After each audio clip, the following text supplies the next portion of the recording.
In this video, we'll go over how to solo the jailer, who is the final boss in the Sepulcher of the first ones. Now, this guide will apply for all difficulties of the raid, but if we do this on Mythic, then we'll give ourselves a chance of getting our hands on the Fractal Cipher of the Zereth Overseer mount, which has a below 1% drop chance from the jailer on Mythic. The entrance to the raid will be located here in Zereth Mortis, but for those who don't have access to it, we'll have a separate quick guide covering it, so we'll be moving on. Once we're at the jailer, we will be spending the majority of the fight DPSing it down, but to defeat him, we'll need to be aware of two things. One of the raid boss's spells called the Jailer's Relentless Domination and those holes in the ground.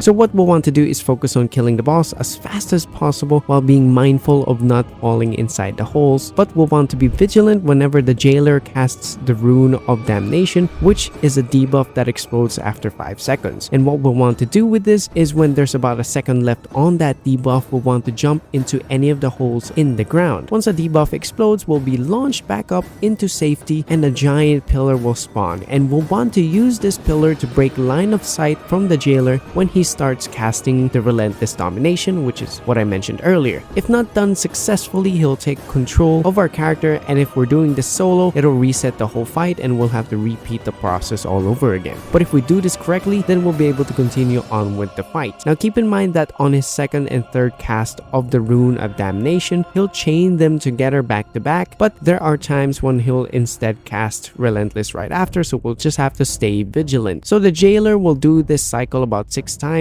but if we DPS the boss faster, then we'll only have to do this pillar mechanic 3 or 4 times. So as a recap, jump into the holes when we're marked with the debuff, stand behind the erupted pillar when the jailer's casting Relentless Domination, rinse and repeat, and we're golden. That's about it for the video. Thank you for watching, and I'll see you in the next one.